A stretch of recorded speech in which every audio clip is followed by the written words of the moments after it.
Hi, everyone. Thanks so much for joining today's webinar. We have attendees currently muted, but as you join, please feel free to write your name and affiliation into the chat box. We'd love to start seeing who is on today's webinar. So I'm going to start by writing my name in.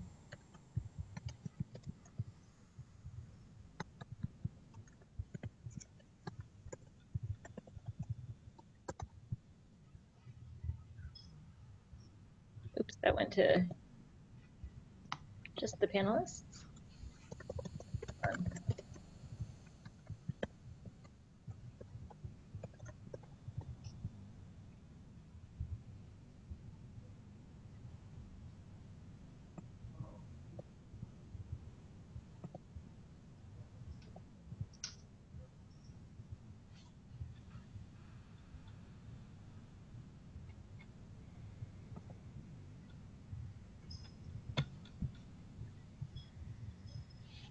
Great, thank you all for sharing your name, affiliation in the chat box. If you move the cursor, you should be able to see the chat box at the bottom. Please change the to say all panelists and attendees so we can see who's on the call with us today.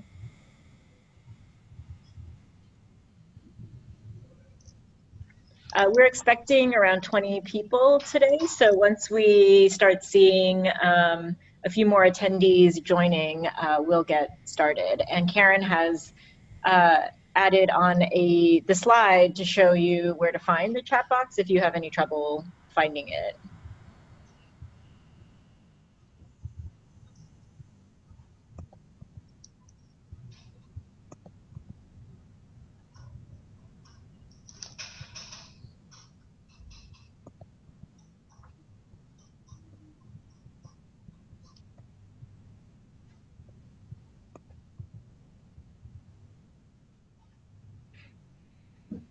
Great, thank you all for joining us today. It's great to see all the names popping up on our chat box.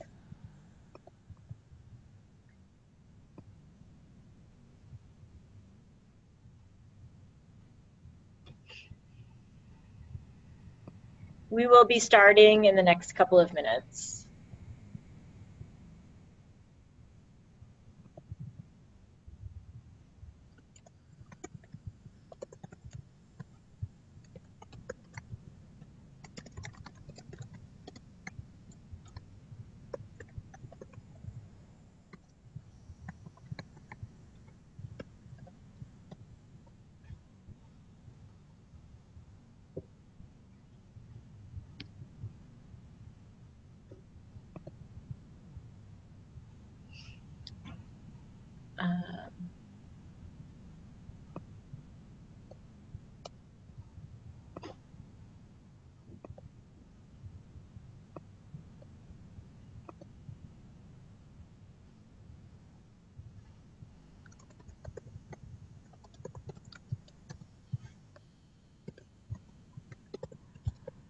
Just going to give people one more minute to join us, and then we will get started.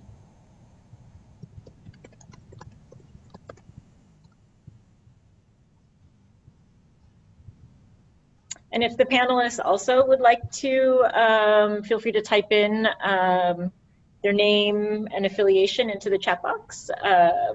You can also please feel free to do that.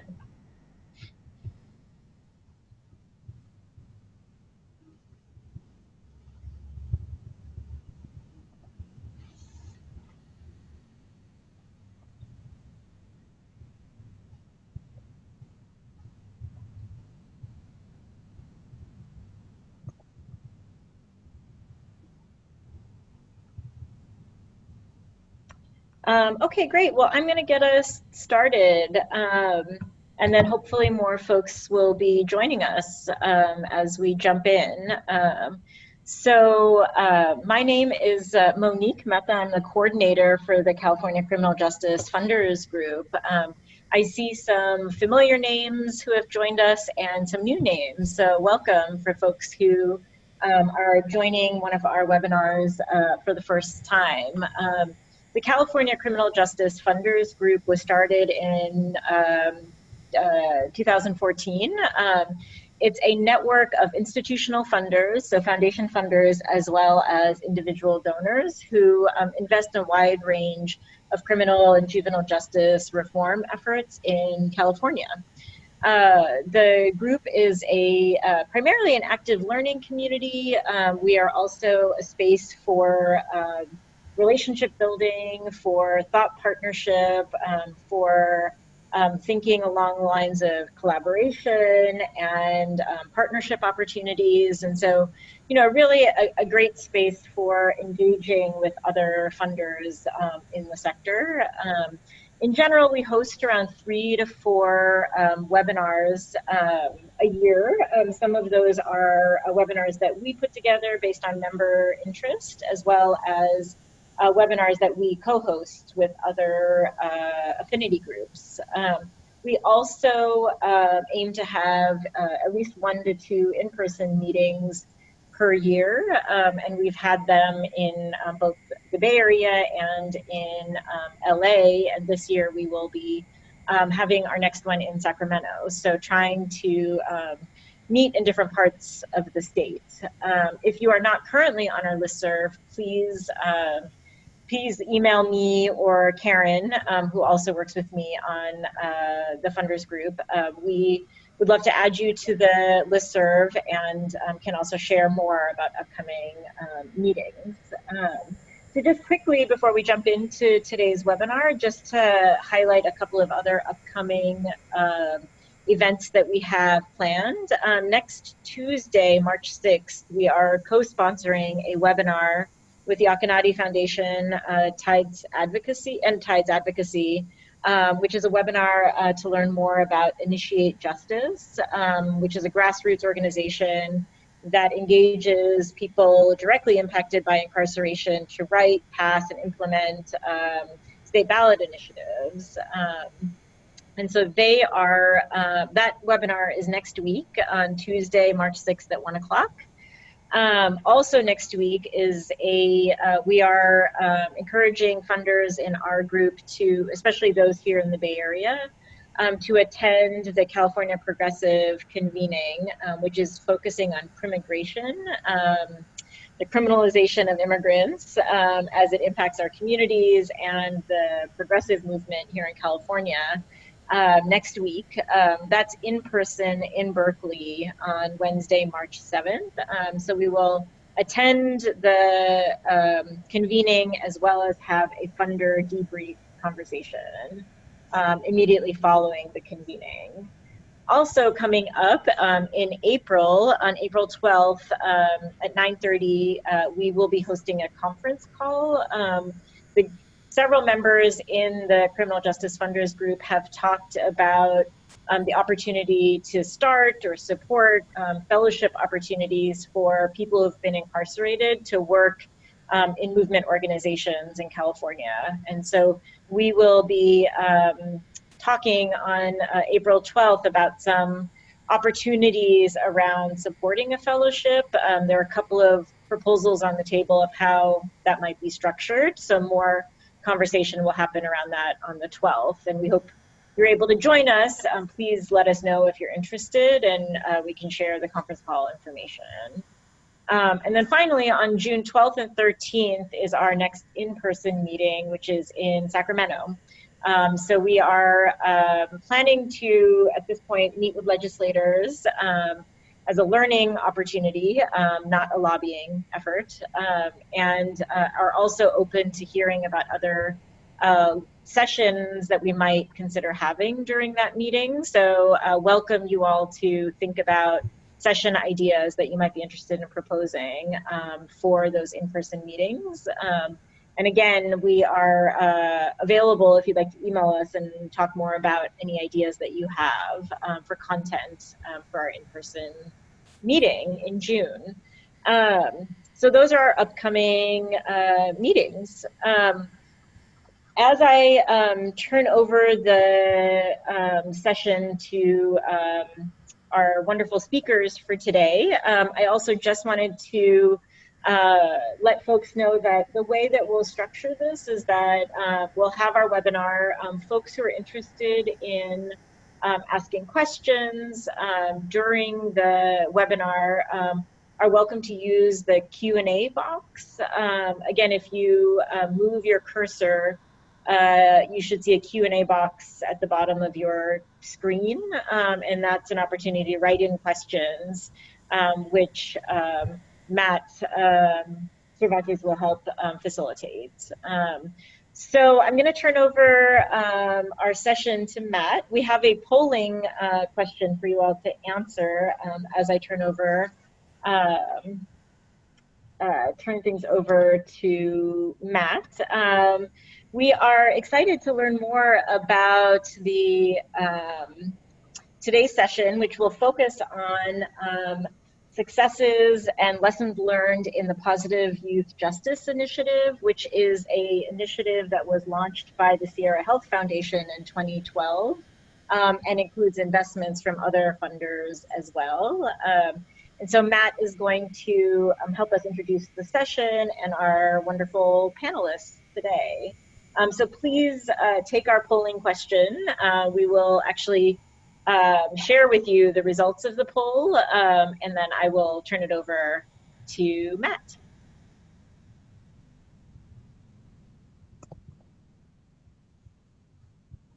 Matt, are you there?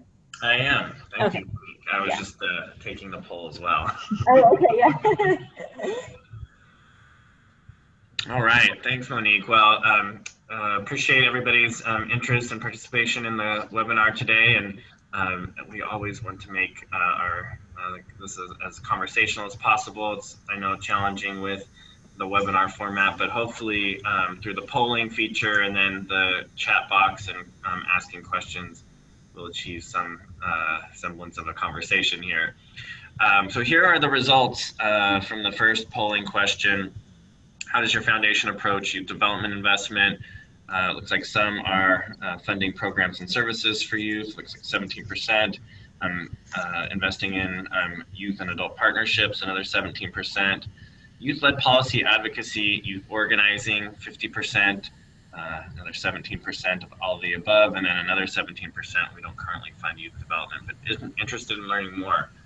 So hopefully you will see yourself in some of the work that we'll be presenting today. I do have the pleasure of working here at Sierra Health Foundation. I'm Matt Cervantes, Associate Director of Health Programs. I've been the staff lead on the Positive Youth Justice Initiative since we launched it in 2012, as Monique said. I am going to open up the mic to allow our panelists to introduce themselves. And I'm going to first ask the team from Silicon Valley Debug to quickly introduce themselves, and then we'll move on to the Young Men's Freedom Center and then Zellerbach Family Foundation. Hello, everyone. My name is Sarait Escorza, and I'm a community organizer with Silicon Valley Debug. Hi, everyone. My name is Sharice Domingo. I'm also with Silicon Valley Debug here in San Jose. Young Women's Freedom Center. Oh, good afternoon. My name is K.I. I'm from the Young Women's Freedom Center. I'm a program coordinator and also organizer. And my name is Jess Cannellan, and I'm the executive director at the Young Women's Freedom Center. Hi, everyone. It's Amy Price from the Zellerbach Family Foundation in San Francisco. All right. Thank you. Thank you all. Well, as Monique said, feel free to use the Q&A option through the chat feature, and then we will, at the end of the webinar, attempt to answer all the questions or need to follow up after the webinar itself. All right, poll question number 2. Here we go. Poll question number 2. How familiar are you with California juvenile justice policy landscape? Is this something that you're tracking? And I think the pop-up, there it is. So take a second to respond, and then we will see the results.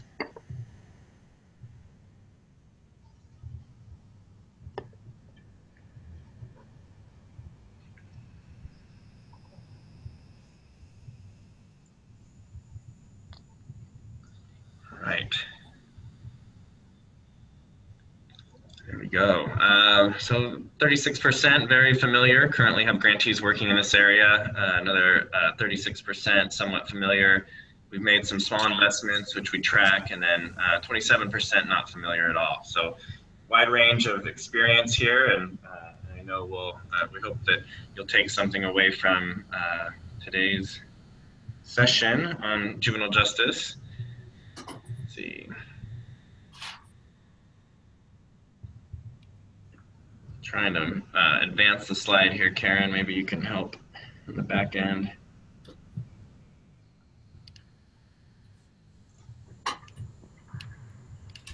Okay, there we go.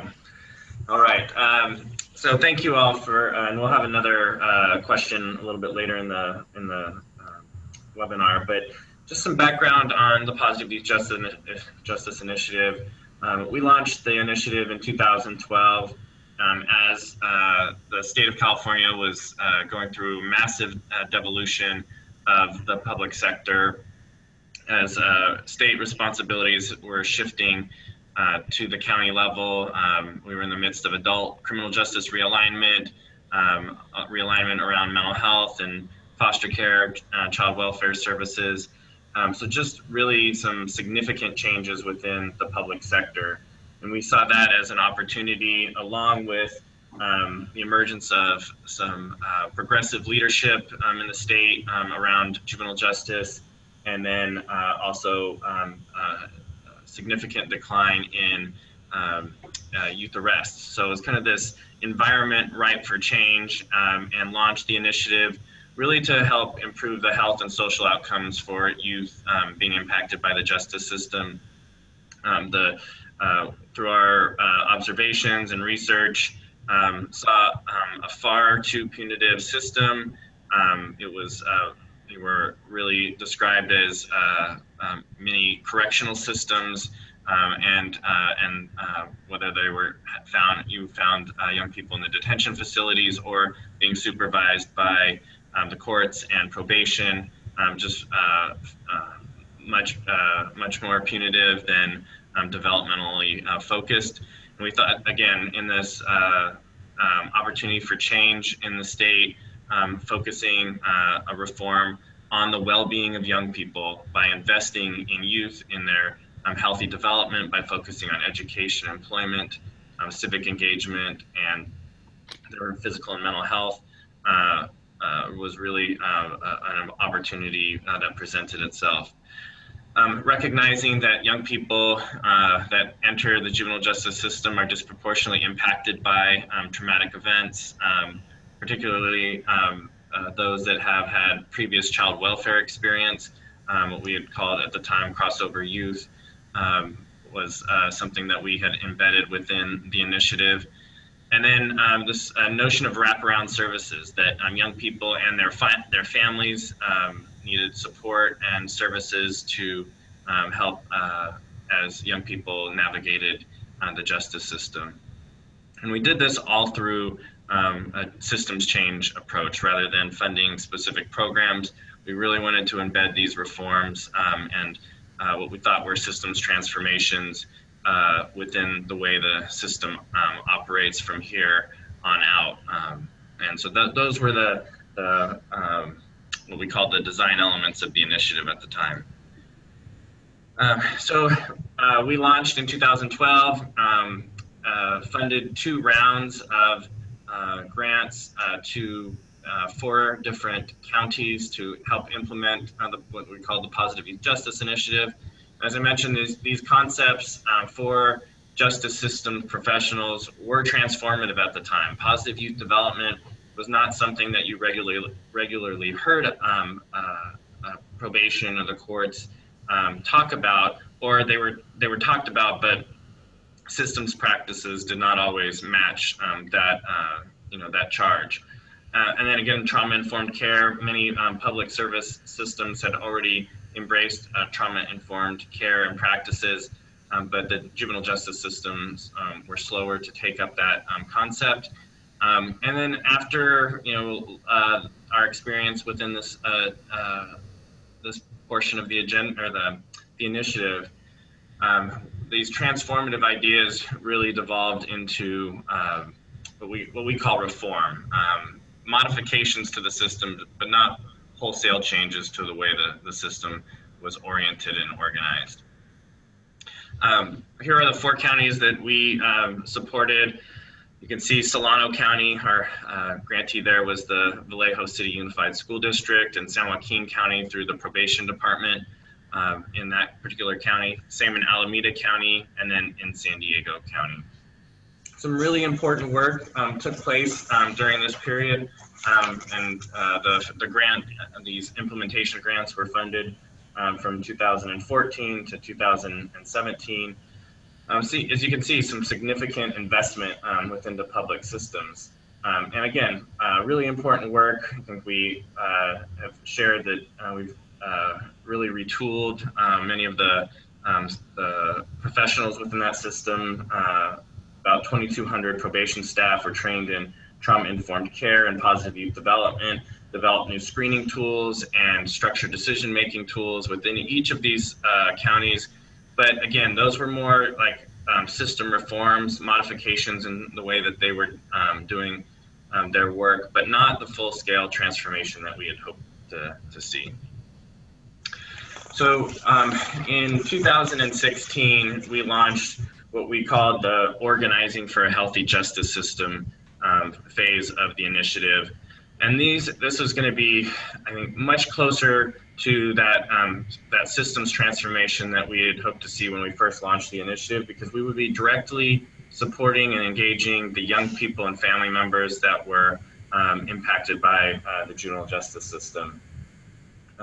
This Organizing for a Healthy Justice System framework was focused on, still focused on youth well-being, making sure that the work that juvenile justice systems have youth well-being at the forefront.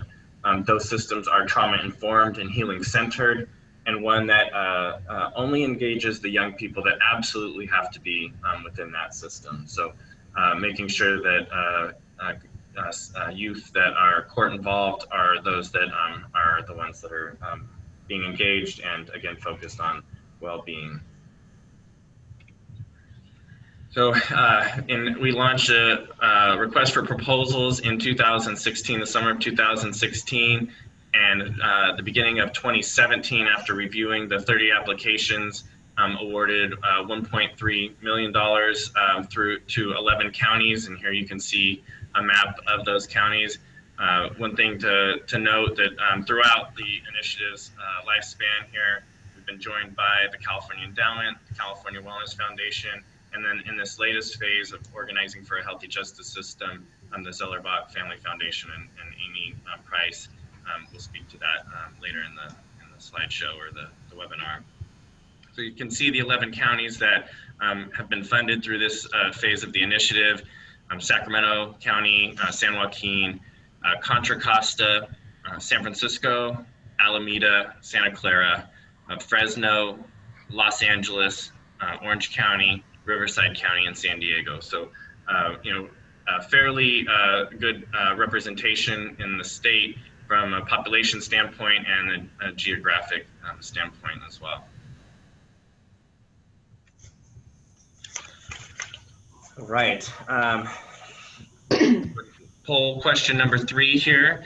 In terms of your experience, your foundation's experience, has your foundation engaged in collaborative funding? And I think Karen will populate the screen with your opportunity to respond.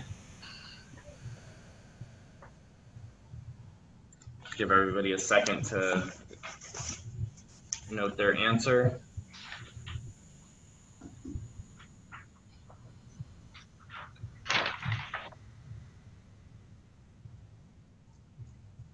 And I think the results will pop up here. Right. So again, the question: how has your foundation engaged in collaborative funding? We've led collaborative funding efforts, 33%. We have co-funded with other foundations, 22%. We are not currently, but are interested in learning more, 33%. And then our foundation does not engage in collaborative funding. That's 11%. Thanks, Karen, for setting that up. We'll move on to the next slide.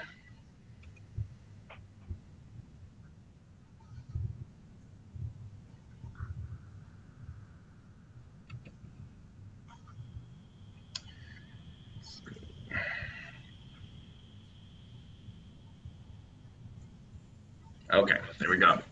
So, based on, going on just over 5 years of implementing the initiative, we've seen some pretty significant changes in the field, some of which I think we are proud of contributing to. I think the acceptance of trauma-informed care is really, and again, we're not the only foundation that's invested in that. I'm sure, just looking at the attendee list of today's webinar, there's been foundations that have been investing in trauma-informed practices throughout the state, but definitely joining the field in supporting that movement. Particularly, our contribution has been around the justice system and the lessons learned there. The development of young people as leaders, helping shape the way that local policy and practice is being implemented.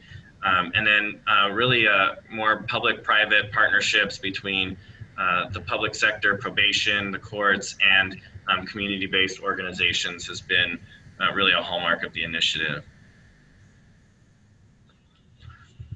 And then from I know just speaking to many of our community partners, our funding has really helped catalyze new partnerships between other community-based organizations, the helping train and support and guide young people in their own leadership development, and then understanding the nuances of how the justice system, and it's a really wide system within each county, probation, courts, even education systems, and the interaction with other public sector partners has been really, really important as the reforms take place. I mentioned one of the attributes of the organizing for a healthy justice system has been the engagement of community-based organizations who are actively supporting young people who've been impacted by the juvenile justice system, building the capacity to help change policy and shape policy at the local level. Here we see our partners from San Joaquin County, Fathers and Families of San Joaquin, sitting alongside SOAC Community Foundation, working collaboratively to build power and support young people's leadership development to help shape local policy and practice within that county. This picture takes place at one of the learning community events where we bring all of the 11 sites together. This took place just last November. In addition to the local capacity building, it's been an opportunity to invest in really supporting young people through their own healing process, making sure that adults and the allies that are in there, in the young person's lives are supporting them through as they re-enter from detention or incarceration, making sure that they have a safe place to be supported. And here you can see some of the young people who've been engaged in the work in one of the particular counties. And then I think another aspect of this phase, which has been a constant, but really building and helping support the leadership development of young people to set their own policy agendas at the local level. Here, our partners in Fresno, we're convening symposium on juvenile justice and school policy. Here they were talking with one of the, specifically to one of the school resource officers who have not been, I would say, practicing consistent with healthy youth development. So the young people were catalyzing some conversations, important conversations with the local police department. And this is happening in each of the communities that we're helping support. And thankfully we have some of the leadership from 2 of the counties that are participating in the initiative, that are our partners at Silicon Valley Debug and the Young Men's Freedom Center, which we'll hear from them in just a moment. So, in California, we're seeing a rapid change in juvenile justice policy at the county and within the state. So here is an example of our partners in Alameda County, helping organize around the ending of solitary confinement within the juvenile justice system, and helping and advocate for those changes to take place within that county. We know that the state of California, the public will for system transformation is only increasing from recent ballot initiatives passing Proposition 47, helping shape sentencing guidelines, and then Proposition 57, and that had some specific language around juvenile justice policy when for consideration and really redesigning the way young people move through the court system or eligible for adult court.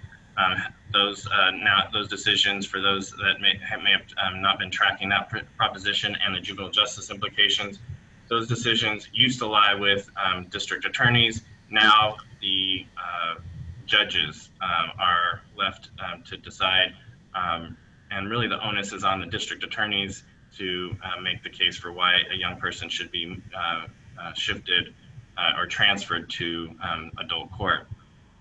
It's important consideration because juvenile court is supposed to be geared towards rehabilitation and youth development. The developmental needs of young people are only increasing within the considerations of the juvenile court. Far from perfect, but certainly more prominent than adult court. And then a recent poll from our partners at the California Endowment, I'm sure many of you have seen some of the data that was released in 2016 here, where 61% of those polled supported the elimination of youth prisons. So you're seeing just greater acceptance in shifting the way young people are moving through the juvenile justice system. And it's thankfully folks on the front lines who are leading many of these campaigns around systems transformation.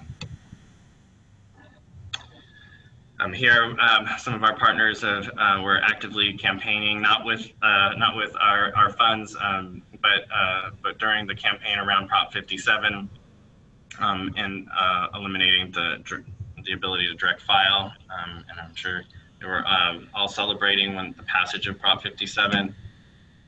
And then many of our leaders here are represented in last year's convening from the California Alliance for Youth and Community Justice, and a discussion around justice reinvestment and the reallocation of those dollars into more prevention and early intervention programs for young people. So with that, I would like to turn it over to the Silicon Valley Debug, who will talk more about how the work is rolling out within their county and their involvement within the Positive Youth Justice Initiative. So Charisse, I'll turn it over to you. Cool. Thank you so much, Matt. And thank you so much again for inviting us to be part of this conversation. We're really excited to be part of this with PYJI and with our sister org, Young Women's Freedom Center. So briefly who we are. So we are Silicon Valley Debug. We are the lead organization for the PYJI initiative here in Santa Clara County. And we're partners with CARAS, Community Agency for Resources, Advocacy, and Services, which is a community organization based in Gilroy, south of Santa Clara County, where which is one of the more conservative areas of the county, but CARAS holds it down for the big Latino population that is there, and also the National Center for Youth Law. So our participation with PYJI is really to be able to utilize the participatory defense model, which we'll tell you a little bit more about in our presentation, to be able to affect change in the youth justice system in our communities here in Santa Clara County and beyond. So just a brief history about Debug and who we are is that, so we've been around here in San Jose since 2001. A lot of the folks who started Debug were young temp workers who were cleaning the shop floors, assembling the printers here in San Jose. The term debug is a shop term where basically if you're assembling a printer down the factory line, if a printer's coming down and then something's wrong with the printer, you call the debug unit. So we wanted to name ourselves Debug because we wanted to really expose and tell the stories of what was really happening here in our local community. So we started out as a magazine of folk stories, and we still have our same magazine that we put out every quarter. And folks still gather around every Tuesday here at Debug to tell the stories of our lives, that we're more than just workers, we're more than just folks in our communities, that we wanted to tell the whole identity that we belong to. We started doing stuff around criminal justice work when in 2004, the father of one of our members was killed by police around the corner from Debug. He was a father, unarmed, shot in the back by a state drug enforcement agent who was undercover. We wanted to just support his family, who then said, you know, what we want is justice for our dad. And so we supported the family, and then they actually won the first indictment of a state drug enforcement agency in years. It was the first time that we ever saw a grand jury indictment of police officer, and it was the last time Santa Clara County ever had ever filed any charges on a police officer who killed a civilian. Since then, families have been coming to Debug who had experienced some kind of police misconduct, survived the beating or the shooting, and then they themselves caught charges in the system and were facing charges. And so we basically brought our organizing structure into each individual case. And so that's how we led, that's what led us into our participatory defense model. So this picture that you see on your screen is actually a photo of all our families. We're supporting a community member who was shot at by Santa Clara County sheriffs. His mom is in the middle. She's a Black woman who's straight up in the middle with her fist up. And so her son was shot by the sheriffs. He survived the shooting, and he himself faced 9 years in prison after being charged with assault on a police officer with a deadly weapon. The deadly weapon was his car, because he was traveling 5 miles an hour trying to leave, and he didn't know that he was actually being detained.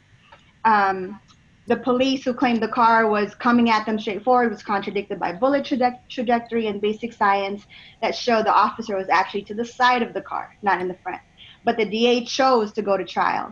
So we supported the family every day at court, met with his public defender, did our version of participatory defense trial watch and trial act.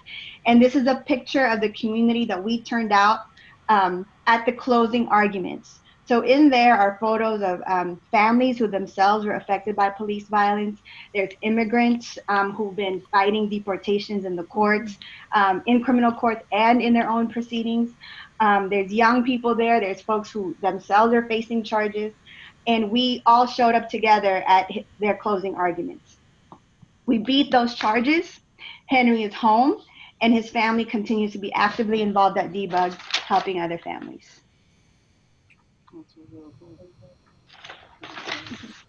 Hello, everyone. This is Sarai.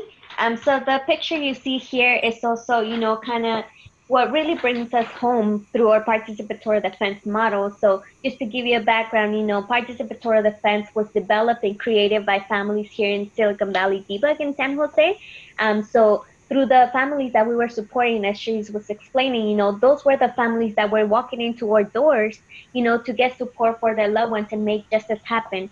And so this participatory defense is a community organizing model for people facing charges, their families, their communities, to impact the outcome of the cases and really transform the landscape of power in the court system. So because we're doing all this community organizing, we saw a shift that we can infuse the courtrooms with our presence, and to also be holding accountable all the players in the court system, you know, judges, DAs, public defenders or defense attorneys, because we were seeing our families being trickled through the criminal court system without any, you know, justice happening for them. So you see in this picture, Gail Noble. She's the mother of Lamar. I don't know if you can see my cursor. So he's the Black man who's wearing a blue shirt. I think it's a Knicks. Knicks hat, yeah. Yeah, the Knicks hat. And so Gail had been, you know, organizing in the community with Debug because of another son that she had. And so she had all this community experience. And you see her facilitating a meeting here through a like see-through screen. And she was facilitating Lamar's case because he had been also facing a charge himself. When he was driving home late at night, he was pulled over by the Santa Clara Sheriff's Department. and he was beaten by the officers. But what they were trying to flip the story to say that, you know, he was resisting arrest, and then he was also getting charged with possession of marijuana. So in that moment when Lamar knew that his mother had been doing all this organizer, you know, he reached out his phone in his pocket to call his mom and figure out what to do. But the officers saw this as, you know, he was trying to pull out a gun or whatever they thought in their mind. And so they started, you know, dragging him out of the car, like brought him down to the ground and beating him up. And so Gail was there to support Lamar throughout his case. He was eventually able to beat those charges because we were, as the community supported and as Gail supported him, we were able to get video camera after 2 years, after going back and forth, you know, and trying to figure out, you know, well, where's the dash camera that we can look at, because we knew that there had been some evidence available for his case. And so he was able to beat those charges and get a settlement through civil court. The other person you see there is Blanca. She was there for her son, Rudy. And he was also being charged with a string of robberies. And Rudy, if you don't know Rudy, his mom, you know, was there for him. They never been separated from each other. And Rudy was mentally delayed or has developmental issues. And so when he was getting interrogated by the officers, he didn't know what to do during that circumstances. He kept on being coerced into, you know, giving a statement.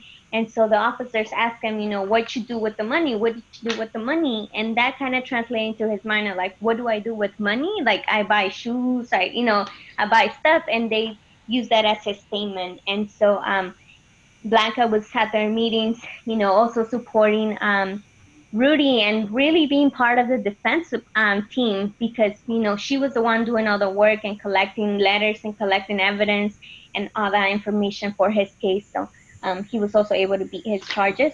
And then Ceci, who you also see at the end of the table, she was there also for her dad, who his father was facing immigration proceedings because he was, I believe it was San Leandro. He was outside a Home Depot, you know, just asking for work, you know, as a day laborer, and immigration, you know, picked him up, took him into custody. And so Ceci and her family were trying to, you know, coordinate and figure out what to do to get her loved one out of the immigration detention center. And so, you know, they gathered together, they gathered funds to get a bail bond hearing for him. They put together a social bio packet to really humanize who, you know, her father was, you know, and just all the medical conditions that he had, and, you know, the support that he had from the family, and what it would mean if he was deported, you know, to his homeland. So this table that they gather around is the red table here at Debug, where all the magic happens. All the families come here. Our meetings are every Thursday here at 5 o'clock, and we go till the last person's case gets called. And these meetings happen in 20 different cities around the country. So San Mateo is happening, and because of PYJI, it's also happening in Oakland, in San Diego now, Riverside, Orange County, and it's about to happen in San Francisco with the Young Women's Freedom Center. Yeah. So there are 3 principles of our work that our hubs talked about. Last year, we brought together the founding members of our work, and we talked about what it is that really brings us together. What is participatory defense? So, and from that, we came up with 3 different principles. Mm-hmm. So the first principle is family and community strength can play a pivotal role in stopping and reducing incarceration of a loved one in a community. So when we supported Blanca and Rudy through their case, it was really embodying, you know, all the community and bringing everyone out, you know, for his case, because we know that they're also a member of this community and they're not in isolation. You know, before participatory defense kind of started, you know, going into our courtrooms here in Santa Clara County, you know, there was an isolation, not only from the families, but also the public defender, who feel like they didn't have anybody that can support them when they were making, you know, certain motions, or they were going to prelim or trial. Like, they had nobody else that could oversee, you know, what was happening in the courtrooms and supporting that loved one. But when we gather together as family and community, we can really bring that power and fight for our loved ones. The second principle is that families and communities can be even more powerful when taking the role of organizer and agent of change rather than service recipient. We're very careful about not calling ourselves a legal clinic, because this isn't about a transaction where we're providing, well, one, we're not lawyers. None of us are lawyers, but we're just really basing it on the experience and wisdom of each family that comes into DBUG and how that grows. So this is a photo. So again, like Sarai said, it's all the families who are doing the work themselves. So this is a photo of a mom named Charisse, and she's holding up a social bio packet that she made for her son, who was facing a DJJ commitment. And she had herself survived domestic violence. She was coming out, coming through that relationship, had found a new place, had found a home for her other children. And so she really wanted to show that why her eldest son needed to be home with them and can continue his rehabilitation here locally instead of having to be sent over to a DJJ facility.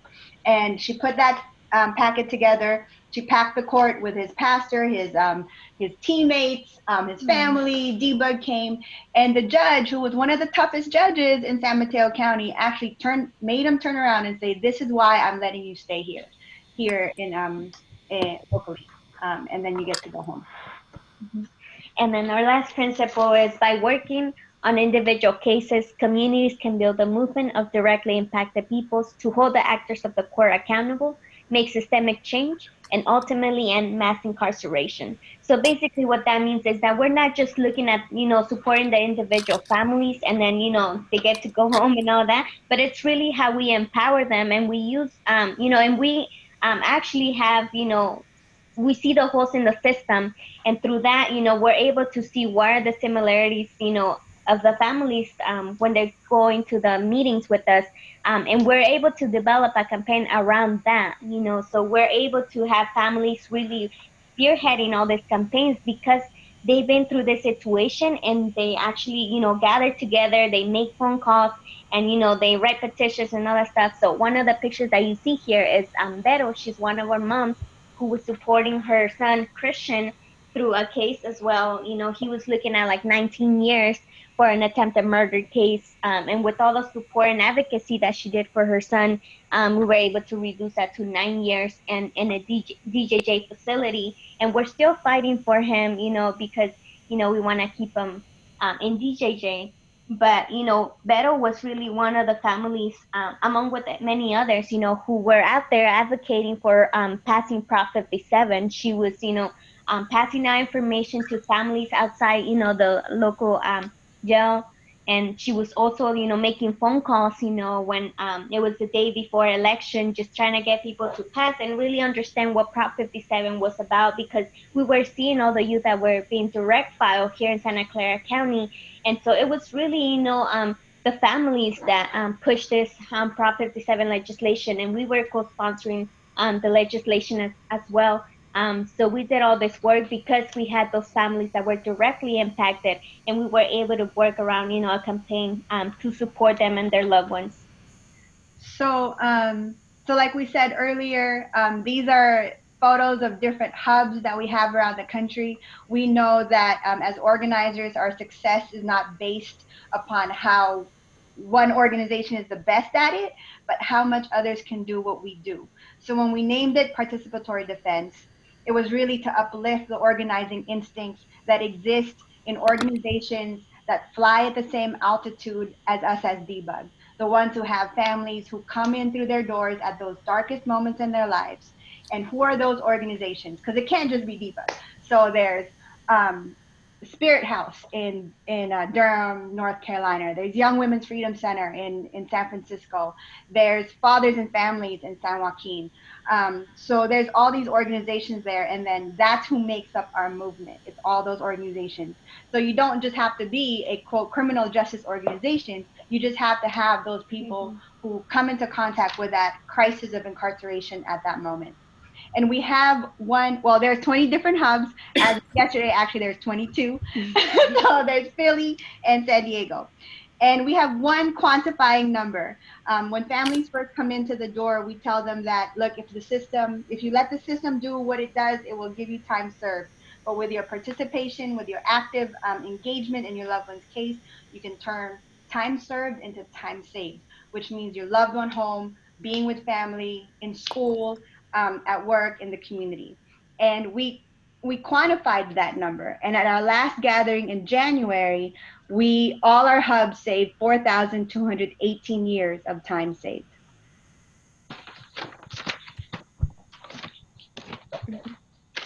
And we also want to emphasize too that this is personal. You know, doing participatory defense, it was not just out of the blue. It's because it was happening through our own families. And so you see here is my sister Yareli. So she was 17 at that time, and Yareli, you know, we lived in San Mateo County, and so Yareli was picked up because of a probation violation. And when she was sent to juvenile hall, I remember walking into that first, you know, juvenile court hearing, and I didn't know anything about criminal laws or anything juvenile hall. You know, it was just me, you know, going in there and supporting my sister along with my mom. And my mom was Spanish speaking only, so she had no idea how to navigate the system. And I was there to support her. And so the first thing that we heard from the judge at that juvenile hearing was that he was assigning my sister a nice hold. And, you know, for a lot of families that are having to, you know, try to bring money home, you know, make sure that we have enough ends to, you know, to survive. To me, this was a tragic moment in my life, not just for me, but for my sister, because she was only 17 at that time. She was 3 years old when she left Mexico, so she didn't really know anybody back home. And we knew that she was going to be in danger if she were to be deported at this time and age. And so what we did is, you know, we actually went to DEBA, to one of the Sunday meetings. At that time, they were having their meetings on Sunday. And so they really walked my mom through like very basic steps of what my mom could do in order to get my sister home. You know, those meetings really helped ground my mom and myself to figure out what are the tactical things that we need to do in order to avoid her deportation, make sure that we're communicating with the attorney, not just the probation attorney, the probation public defender attorney, but also the immigration attorney, and that we were also stopping that case, because, you know, it's not about, you know, like just letting the system take down its course. It's about how do we intervene in the process so that we can, you know, not let our loved ones get trickled down the system. And so with Yareli, we were able to talk to an immigration attorney who was able to notify that she was unfortunately a victim of a crime, but that's what kept her here in the U.S. And now she has a baby. She's 4 years old. But out of, you know, my sister's story, we were also able to see that there were other youth that were being filed to immigration in San Mateo County. So it was not just my sister. There was multiple young kids who were being referred to ICE, and this was like the policy or normal practice for San Mateo County, just to refer young people to ICE. And so we hosted a town hall meeting in East Palo Alto where we brought the stories to light, and we also wanted to impact the policy that was happening in San Mateo County. We were able to change that so that they were no longer able to transfer youth to ICE. So our last slide really highlights the work and the collaboration that PYJI has really helped us come to light. And so there's two words that really remind us about, or that come to mind when we think about PYJI. The first is synergy, and the second is collaboration. So synergy, so math, basic math says 1 + 1 is 2. Synergy says 1 + 1 is greater than 2, and it's greater than the sum of our parts. So in essence, PYJI has been sort of an experiment for us to be able to say, hey, how does participatory defense look like, say, in an organization that puts young women and girls at the center of their work? What does participatory defense look like when you put immigrant youth in the center of the work who are facing immigration and criminal proceedings? What does that look like? How can it be infused into your work? How can it be an arsenal to be able to protect your people? So us being able to meet and collaborate in a really intentional way with other organizations around California who are really in the forefront of this work has been just amazing, because the growth of our participatory defense network in the last year alone really came from California, especially through the PYJI initiative and through the changes that Prop 57 were able to usher in. The second piece is collaboration, and that we'll show you a little video of an action that we did last week with some of them are PYJI partner organizations, but most of them are all within the Participatory Defense Network here in California around challenging money bail. But the first short slideshow we wanted to show you is as we've been able to work with groups around participatory defense, they've been able to bring young people home because of Prop 57. The first one that you're going to see is that of Joe Miles. And Joe, actually, their family came to us at DBUG before Prop 57 was passed. The day after Prop 57 passed, our county's district attorney, to his credit, brought back all of the young people who are currently direct filed. There was nothing in the law that says it had to be retro, but he decided that because of a lot of the work that we had been doing before. So that allowed other counties and other district attorneys to be able to do that as well. So we were able to bring Joe home. So we saved Joe Miles 45 years. This is him at his graduation. This is Luis with Fathers and Families, who's now one of their participatory defense organizers. This is Dejan Ford, that Urban Peace Movement and Courage brought home and fought 10 years sentence. And this is Jesus' family, who was spared a life sentence, and that was out of the work that Resilience OC did, who was like one of our newest partners. The second video that we want to show you, is our day in court. So yeah, so we organized a day of action all throughout California with all of our networks from, the participatory defense. We hosted this day in court because we had heard about, Humphrey's decision, which basically now allows, the judges to determine a person's release based on their ability to pay and consider other alternative means to release. And so we knew what this meant for our families, that we're supporting on a weekly basis. And we knew this was a chance for them to come home. And so we organized all our hubs to put this action together. It was really a collaboration about, we had 20?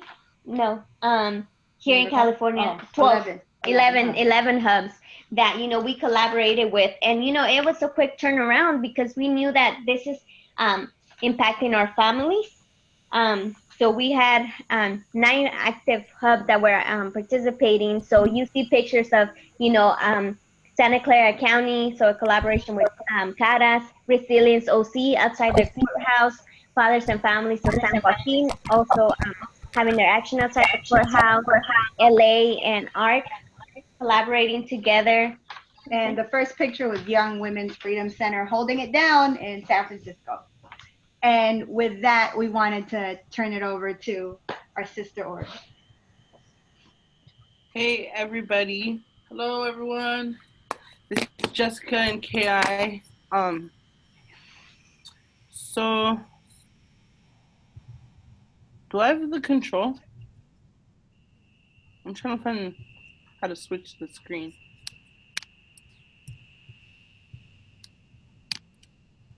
Oh, I see it. Okay. So we're just going to start off telling you a little bit about the Young Women's Freedom Center. We are based in San Francisco, and we actually work with young women all over the state, but we have been around for 25 years this year. We were formerly known as the Center for Young Women's Development, and the center got started with the idea that if young women and girls who had grown up and lived on the streets, been involved in child welfare and the juvenile justice and criminal justice system, had their own place to grow and develop, step into our leadership and power, what would we create? And so that's how we got started 25 years ago. And since then, we have, we're 95% formerly incarcerated people on our staff. 100% of the women and girls that we've worked with over the past 25 years have been directly impacted by violence at the hands of our families, communities, partners, and by the state, and 100% have grown up in poverty. So that's just a little bit about who we are and what we do. We're a leadership and advocacy organization, and we've been working in the criminal justice and juvenile justice transformation space for over 20 years. And we just wanted to share this slide, just some leaders at the center, is that we're celebrating 25 years of investing in the leadership of young women from the margins to reimagine and transform the world. So I think at the heart of what we do is if we really think about, like, what does it actually take to get from incarceration and the streets, but to really invest in those most impacted, who really have a visceral sense of injustice and understand deeply on a personal level what injustice looks like, that these are the folks we actually need to invest in their leadership, so that they could really be the ones who lead change for the freedom and liberation for everyone, and so that we could build a society where everyone can live truly free. So that's our long-term goal, and that's what we work towards. And as a young person myself, who was hired at the center out from juvenile hall and from the streets, I've had the opportunity to be involved with the organization since 1996. And one thing we just wanted to highlight is that the center has built a model that is an alternative to incarceration and that does transform lives. And beyond just transforming lives, we are able to transform our communities and the policies and the systems that have harmed us for 3 generations into mass incarceration. So that's just a quick overview. I'm going to talk a little bit more about, did it change? About what we do. And Kai is going to talk a little bit more about our PYJI work. Excuse me. So we have 3 primary organizational strategies, and that's leadership development, which I'll just touch on for a minute. So we meet young women, women and girls, cis and trans women and girls, and gender nonconforming young people where they're at. That's on the streets, that's in detention, it's in the housing projects, it's at the center, and we work with folks over time to really find their voice and step into their power, and really to create agency over their own lives. We do movement building and organizing. This is something we've done since the very beginning. Some examples of this work is we created a Young Mother's Bill of Rights, and San Francisco is the first city and county to adopt anti-shackling policies for young women giving birth, and to adopt policies so that incarcerated young folks could touch, see, and hold their children. And the other thing that we really work towards is to shift the narrative. We believe that, 3 generations into mass incarceration and in the kind of trajectory of criminal justice, juvenile justice reform, abolition, transformation work, like wherever you sit on the spectrum, that the story of women and girls has not been told. And that as we're looking to really transform these systems, we need to look at how women and girls have been criminalized through the rise of the policies that created mass incarceration, so that we don't just create alternate systems that criminalize and hurt just as much. So that's what we mean when we're talking about shifting the narrative. And then our theory of change is pretty simple, and we found it to work well, and I won't get too much into it, but what we found is that when you increase leadership, economic opportunities, and deep connections to communities, while at the same time you reduce reliance on conditions of probation, court orders, intensive supervision, and intervention in our lives, but at the hands of the criminal justice system, then you increase self-determination, self-sufficiency, and positive engagement in your communities, that this is actually what reduces recidivism and system involvement. And so how do we do this? We don't want to talk too much about our programs, but for us, the ways that we increase leadership, economic opportunities, and connections to communities is really about healing, connection, having space for the young folks that we work with to develop their own critical analysis around their lived experience. It's progressive leadership development opportunities. We know economic opportunities and employment play a critical role, but we also know that as people, as human beings, that having meaning and feeling valued for your work is just as important. So we really focus on meaningful employment, personal exploration opportunities coupled with support and expanded opportunities as your world opens up. And really with the premise that for opportunities for agency and decision making in our own lives, and working with other women and girls. So those are some of the kind of core principles that we work with around leadership, economic opportunities. And then, so what does it look like to reduce reliance on conditions, probation, court orders, and intensive supervision? We have an inside-outside strategy. So we work with young women while they're incarcerated. We're in juvenile hall, we're in county jail, we're working on getting into CIW, and we have a curriculum that we've developed, Lift Us Up, Don't Lock Us Down, that's been developed by incarcerated and formerly incarcerated women and girls. And so it's really kind of starting that partnership while folks are inside. We also work really hard to develop authentic partnerships between, with the system, with community-based organizations, youth, families, and communities that are really driven by the community. And that to really push detention alternatives that are based in the community and have opportunities for ongoing dialogue that's community driven. And so what we see at the center based on these two things is that when folks begin to get self-sufficiency and feel self-determination or engaging positively in their communities, there's an increase in positive decision-making. We see people defining goals for themselves, becoming increasingly involved in communities, starting to focus on personal development and healing, building authentic relationships, and the ability to develop personal support structures and sense of community. So these are just some of the things we wanted to talk about, and it's part of our theory of change. And then next.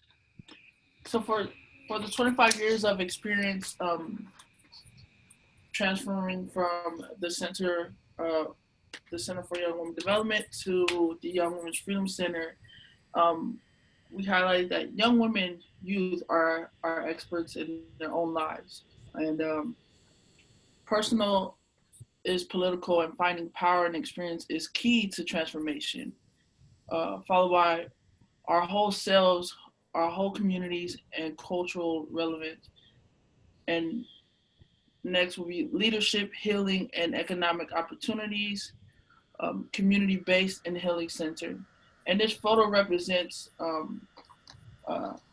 diversity and sisterhood and building power for ourselves. And it's a scene of like a court room where they're learning, but also progressing in what it means to flip your power into such as like what does it look like for yourself, fighting for yourself, whether you're on probation, things like that, and also to gain those skills to bring back to the communities and their families. And so, and we've just done some longitudinal data study on our own work, and these are some of the like core findings that we know to be true and as what works for alternatives to incarceration, specifically for young women and gender nonconforming young people.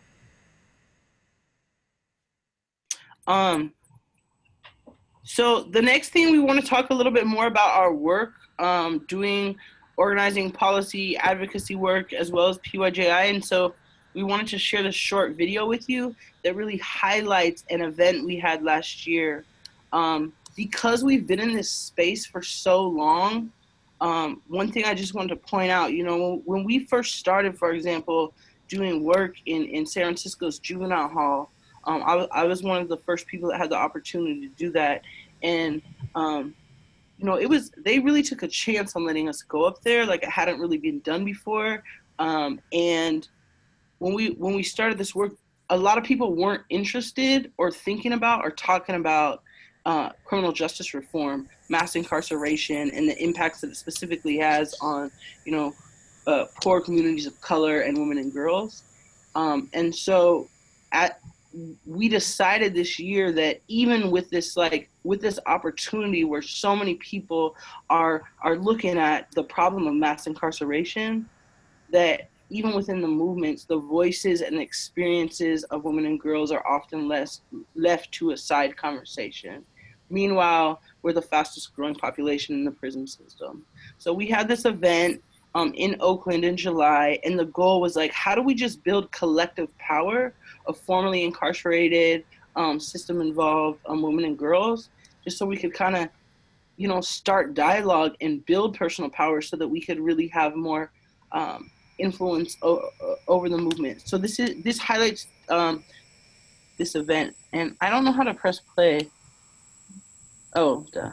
Right.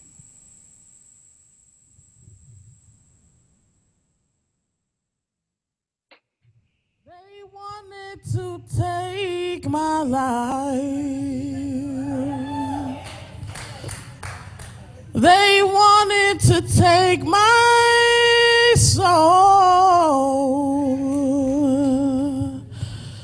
They wanted to steal my joy.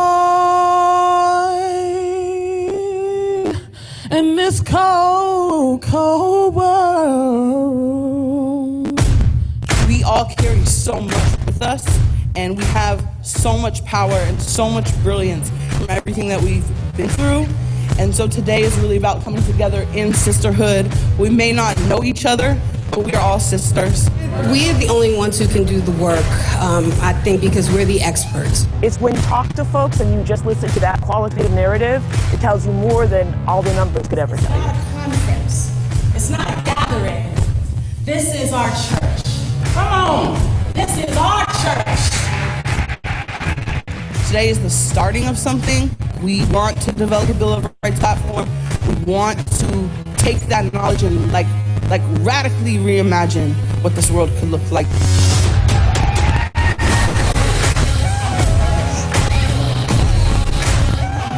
Because no matter what you do, some things are going to stay with you. There's some fields that we can't work in, and there's a ceiling on our lives. So that's not freedom.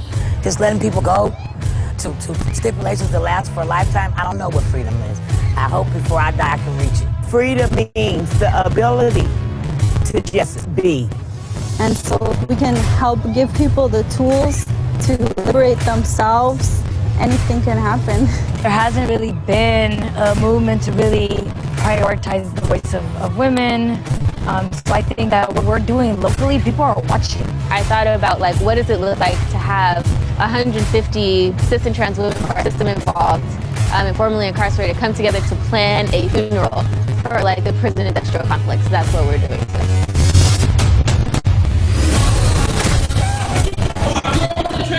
My woman behind bars, my sister had to my enemies the things to survive. My sister that had to abuse. My sister of oppression of depression. We are the had to play for. The organization has a huge role to play nationally in terms of kind of telling the story of how change really should kind of come from the ground up. Now the conditions of the country have shifted because the streets erupted and demanded that there is an acknowledgement of what I should do. And I'm waiting to hear how they're going to change everything, turn the world upside down.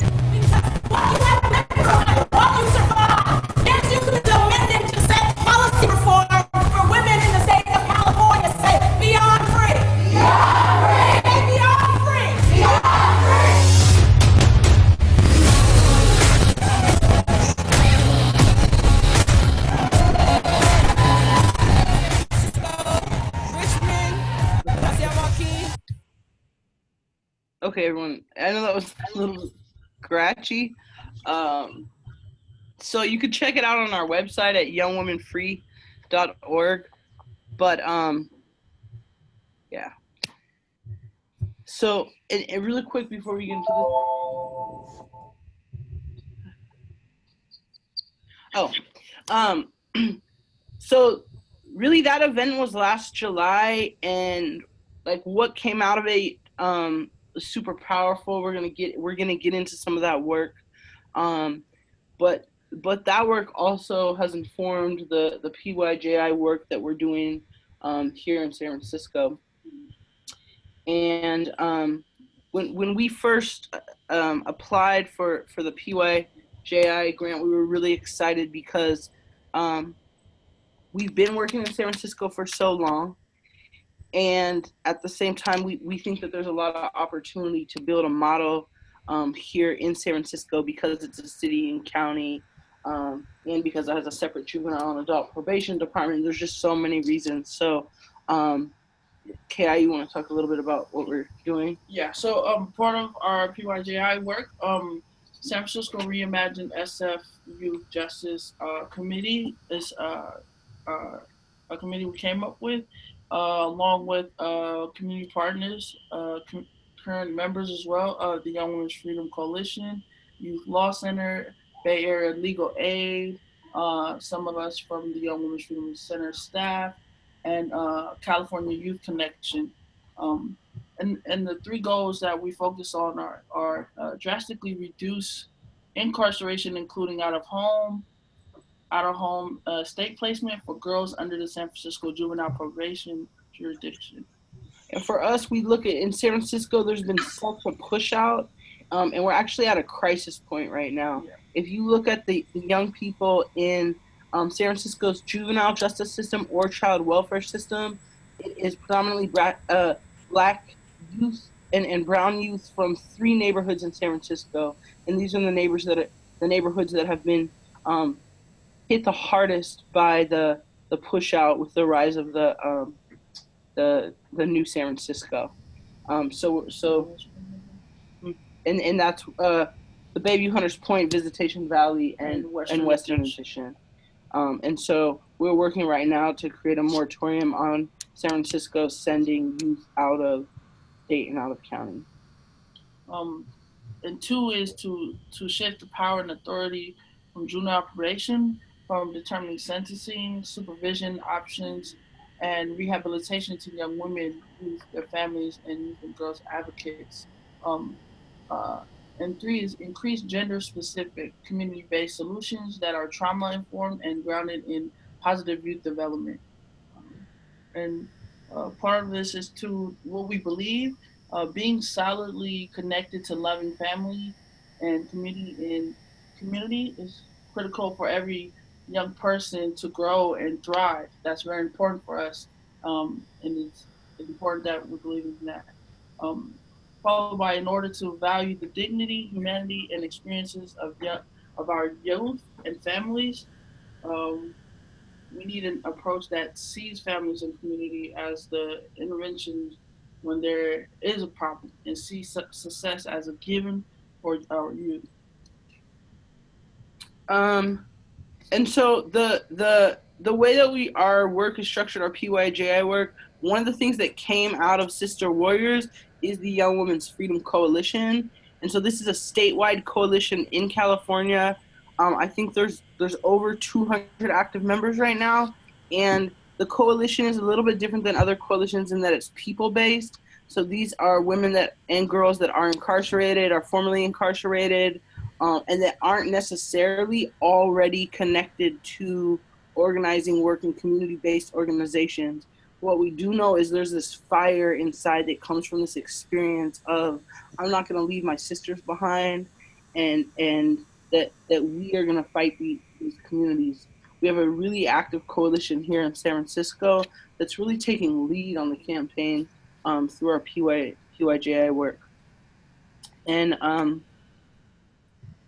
another piece that came out of Sister Warriors is this Unifying Bill of Rights platform for system-involved, formerly incarcerated women and girls in California. And I'm going to explain system-involved in the next slide. But we came up with this Bill of Rights, and we'll send the links because I think that we're running out of time for me to run through all of them. But for us, what's really important is, what does policy and systems change look like when it's really from those most impacted? And of course, we need to partner with many groups. But what we've seen over the past 25 years, even with good intentions on policy reforms, is that we are not involved at every single step of the process. There are policies that are passed and then not implemented right or not overseen right that actually hurt us more and hurt our communities more. So what this Bill of Rights for us does is, like, this is what it looks like for what we're fighting for women and girls in the state of California. In San Francisco, we're in mid-process of getting this adopted by the San Francisco Youth Commission. And our goal is to get it adopted by the city and county of San Francisco. And over the next 12 months, we are working with women throughout California who are directly impacted and formerly incarcerated to develop policies and systems change around the state under each of these Bill of Rights. And then coalition members throughout the states are doing organizing related to this Bill of Rights. So it's also on our website. But the very bottom one that I'll just read really quick is, we have the right to be consulted when institutions want to create, revise, and eliminate policies, legislations, rules, or laws that will impact the way we experience these systems. We want to put that at the end because it really grounds everything that we're talking about in terms of our work here in San Francisco related to PYJI and our statewide work. And then the last thing, we have a whole Prezi, but we just wanted to share this with you. So when we really dig into what is the story of women and girls 3 generations into mass incarceration, the story of Hope, who is someone that we named that represents multiple stories of system-involved women and girls, and this came out of Sister Warriors, but it really looks at the way that poor young women of color are criminalized from birth, and really the intergenerational trauma that comes from these multiple systems that criminalize. And when we talk about criminal justice reform, we have to look at the whole picture. And so when we say system involved, and for us, Hope really represents young women who are born into poverty, are from birth accessing public housing, public aid benefits such as welfare and CalFresh, have involvement with the child welfare system, the juvenile justice system, have constant violence in their lives, are often forced to survive on their own in the underground street economies, and then get wrapped up in the adult juvenile justice system. So we're doing a lot of in-depth research around this, but we know that this is the story for women and girls, and that the criminalizing doesn't just come once we catch our first case, right? And that all of these different systems, and I left out education, work really intricately together to create this web that leads to lifelong poverty and incarceration. So that's what we mean when we say system involved. And then we just wanted to share lastly some statistics about San Francisco, which is one of like the richest economies in the United States. Yet the polarization of poverty and racism that we see especially play out within the juvenile justice system. And last year, 58% of girls in the juvenile hall were Black. And Black people in San Francisco represent a very, very small portion of the population. We also looked at numbers in partnership with the district attorney, actually, looking at juvenile justice system in San Francisco in 1996 and in 2016, and the racial disparities have actually increased. And then another thing we just wanted to say is San Francisco currently spends $100,000 per year to keep one youth on juvenile probation. So these are just some of the things that we're up against and that we're fighting to change. And and this is young women at the center. out in the community organizing. We often have our children with us, and yeah, we just want to end with that. And that's it. And thank you guys so much for having us on this call. We're really excited to be here. So this is Amy Price from the Zellerbach Family Foundation, and I'm always honored and humbled to follow Jessica and Sharice and the young people they work with. And so I wanted to really briefly just share a little bit about our involvement with the PYJ initiative, how and why we got involved, and sort of a little bit of what we've learned from the experience. So the Zellerbach Family Foundation is based in San Francisco. We're a relatively small foundation whose mission is to serve as a catalyst for constructive social change in the Bay Area.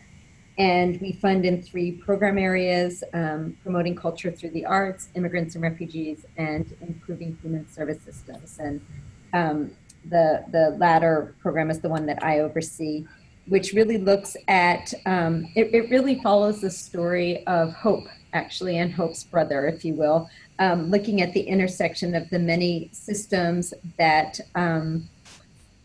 that are set up to serve, or in some cases hold hostage, children and families. And our program, and really the foundation, also believes that those most directly affected by these systems should be at the center of informing policy and practice change.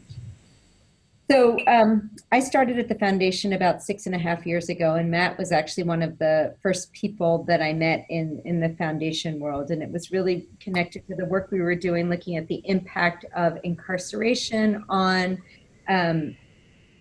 children and families. And I started kind of hanging around the PYJ work that was happening, and I was intrigued, and at the same time didn't quite see a role for us until they shifted to this organizing approach.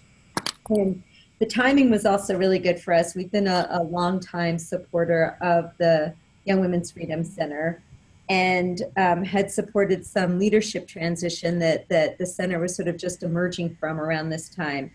And so we were interested in continuing to support them, and thought that rather than give them a grant directly, that it would be mutually beneficial to fund them to be a part of the PYJ initiative, so that first of all they could benefit from the technical assistance that was being offered through the initiative, and also so that they could be part of this growing community, statewide community, and be part of that. So we gave a contribution through this center, through Sierra Health Foundation, but really to ensure that the Young Women's Freedom Center was included as representative from San Francisco. And I think, so for me, it's been really exciting to see the cross-pollination and community building that's grown through this initiative, as each county and each participating organization, I think, brings different strengths and experiences. The Debug folks were talking about the proliferation of their participatory defense model, and I think that the women's movement that the center started are just 2 examples of some of the really exciting work that's emerging from this group. And selfishly, I think first of all, it's been really nice to have the center kind of manage the funding. And I think from the grantees' perspective, to have them have to just write one proposal and one grant report instead of multiple ones, I would imagine has been somewhat beneficial. And also from a selfish perspective, it's enabled me to participate in this work really as a bona fide partner instead of more of an interloper, as I kind of was for the first few years, and really to learn from the participants and get to know the organizations and the people in this work, which informs so much of my other grant making. And I think two of the key learnings that I've gotten from this work, one of them, I think both the center and Debug are articulated in different ways. The center said personal is political, and Debug said, talks about from personal to policy. And I think when I first started at the foundation, I would tell people, well, we fund organizing, we fund policy advocacy, but we don't fund direct service. And what I'm realizing and learning from these groups is that policy change is personal, as they say, and that organizing really is direct service, that it's about the human connection and the healing and lifting up strengths and resources, community, and both personal and community transformation. And so you really can't do one without the other and really separate them. So that's one thing. And the other thing is, I feel like as we go, as funders, I feel like we often say, well, we fund, homeless youth, we fund criminal justice, we fund, immigrants and refugees. And the reality is that humans' lives don't work like that. And that so many of the people who, certainly these people that are involved in this initiative, and the people in the community, their lives exist at the intersection of all of these issues and all of these systems. And so I feel like just being involved in this initiative has really helped me to understand that in a really visceral way and use that to inform the grant making that we do. So I think that I want to not take time, but would rather respond to questions that any of you have. I will finish with two points, one directly related and one really sort of indirectly related. The directly related is that I feel like it's also important to point out that we do provide separate grants both for general operating support and or for specific projects to some of the organizations that are involved in PYJI.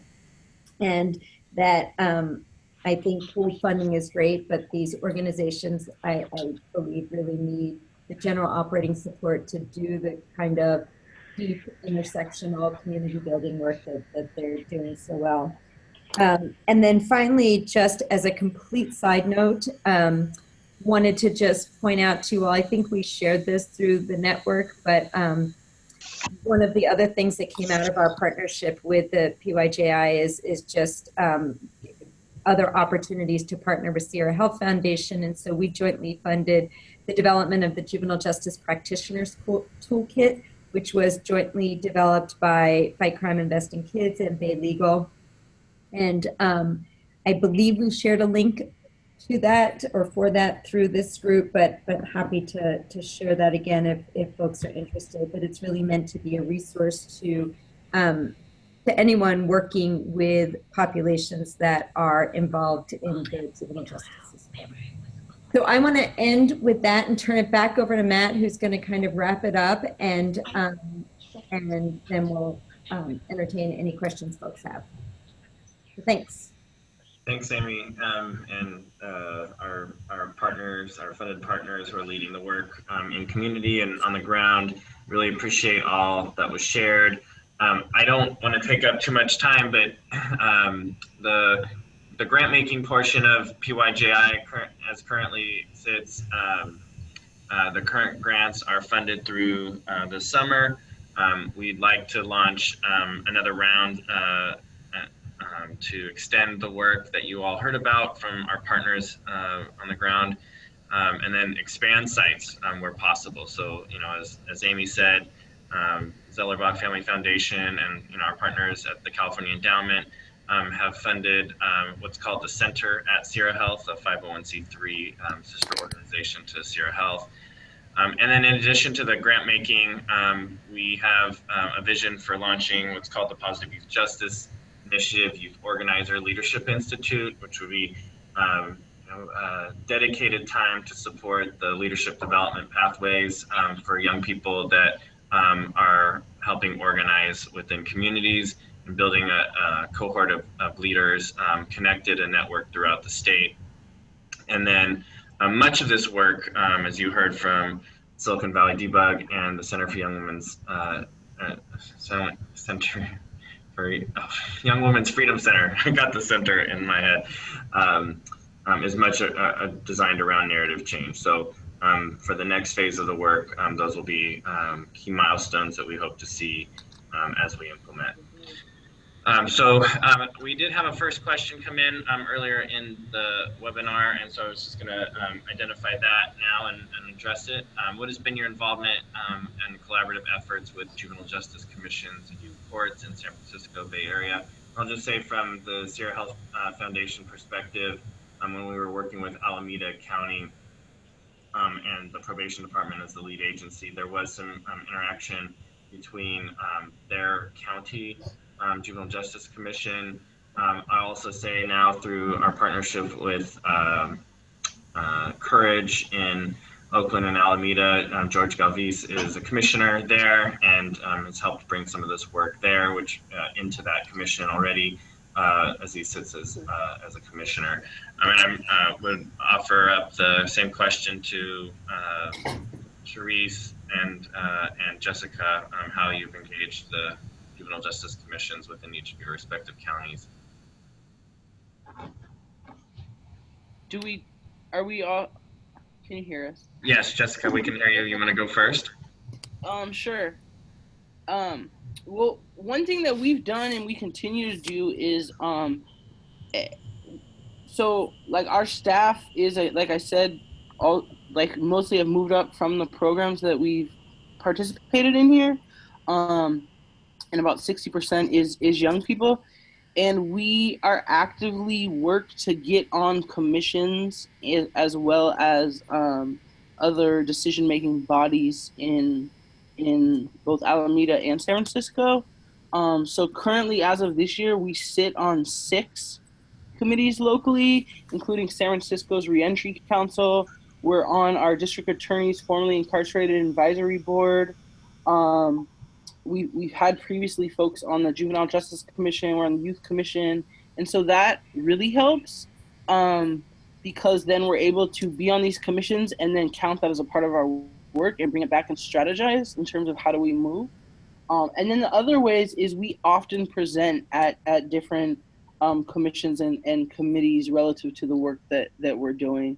Like I said, last week we had 3 young people present to San Francisco's Youth Commission, which is a pretty powerful commission in San Francisco, making recommendations in partnership with the commission to transform juvenile justice. And we think they're going to be adopting our Bill of Rights soon here too. So those are some of the ways. Thanks, Jessica. Charisse, did you want to respond? Yeah, for us at DBUG, we haven't been as involved in the Juvenile Justice Commission in our county, but we have we've had meetings with like the heads of probation and the public defender's office particularly around how they've been dealing with transfer hearings post Prop 57. So, and then kind of changing their policies and practices within that, especially as probation grows in their role around transfer hearings in post Prop 57. Good. Well, another question that came in, thank you both for responding. What are some ways that funders can continue to connect the great work that's happening in your hubs with additional communities? I'll just say, just from the Sierra Health Foundation perspective, we are actively sharing the evaluation information that's coming from the initiative. Many of those reports are on our website. If you go to shfcenter.org and click on the Positive Youth Justice Initiative tab, you can see the kind of data and experience that's come from the previous phases of the initiative. We'll have a report later this year related to the Organizing for a Healthy Justice System sites. Also wanted to maybe pose that question to you all on the phone, Jessica and Charisse, in terms of the hubs. You'd mentioned, Jessica, through the coalition, the statewide coalition, you're acting as the hub. If funders wanted to get connected to that hub, I'm assuming that some of that information is available on your website. Kind of. It's in the middle of an update, but yes. Okay. You could also email us. I could put the email up here. And Yeah, I'd say that'd be the first way because yeah, we're doing a lot of good work that has opportunities for collaboration through the coalition and the organizer we're doing around there, as well as the research that we're doing, and we're really focusing on five kind of local counties here in the Northern California, and then as well as in the Central Valley and LA area. So I put my email. Great, there we go. And you can see it. Charisse, how about you? I know you mentioned the hubs for the participatory defense. Is there a website or a resource that folks can go visit if they're interested in learning more about how you're organized, how that network is organized? Yeah, for sure. So like Young Women's Freedom Center, our website for participatory defense is also getting an update. But for now, I'll put up the website that you could see some of our network work. But yeah, just reach out to us because like we're totally down to support groups that want to do this. So. Thank you. Any other questions? I know we're up against the clock here, but want to make sure that folks have a chance to ask any questions. Matt, it looks like there was also a question about the role that schools and school officials have in your work. So I could mention something about that, and then I'd love to hear from Jess and Charisse. But so RISE, which is one of the PYJ programs in Richmond, has worked really closely with the West Contra Costa Unified School District, whose board just unanimously passed a comprehensive resolution around positive school climate and developed a discipline matrix and done a lot of other work that's been informed directly by the involvement in RISE. And also this is slightly tangential to the positive youth justice, but just to demonstrate another youth organizing, outcome of youth organizing in San Francisco, Project What, which is another youth organizing group, worked closely with the San Francisco Unified School District and the Sheriff's Department, which now does parent-teacher conferences with parents in the San Francisco jails and has a policy for that. So those are just a couple of examples, but Jess and Charisse, if you want to talk about that too. So this is Jessica. Excuse me. We haven't done as much work in the schools. Historically, most of the young people we've worked with have been out of school for various reasons. We do have a formal partnership with Five Keys Charter School. So we actually have the only gender-specific school on site for young women, or actually any women any age. We also have childcare where you can get your GED, high school diploma, or enroll in school and get help with financing, or not financing, but scholarships. So, but yeah, we haven't done as much with the schools directly. And this is Charisse. For us, it's the same thing for us too. Like usually, schools will reach out for presentations around know your rights, and we will do that, but also expand it to what happens when your rights break down and stuff, and talk about participatory defense. We have started to really try to look at what the relationship is between school districts and police departments, because at least for us, like a lot of the young people that have come through us were first interrogated or taken from their school, that then ushered them into the juvenile system. So we're trying to figure out ways to kind of stop that or create the stopgap there as well. And just since they're not present, but I know our partners in San Joaquin County and in the city of Stockton, Fathers of Families of San Joaquin, last summer worked with the ACLU to document the number of student arrests and then to advocate for a realignment of funding that had been going to the police department, the school district's police department, and reallocate that funding. I think it was in about $3 million towards social emotional learning. So, and they were successful with that campaign. So I think, and there are likely others in the network although I would say more of the advocacy and systems change has been directed towards probation, court system involvement. Although I know, like, as I said, there has been other campaigns focused on the education system. Any other questions before we close out? I want to make sure that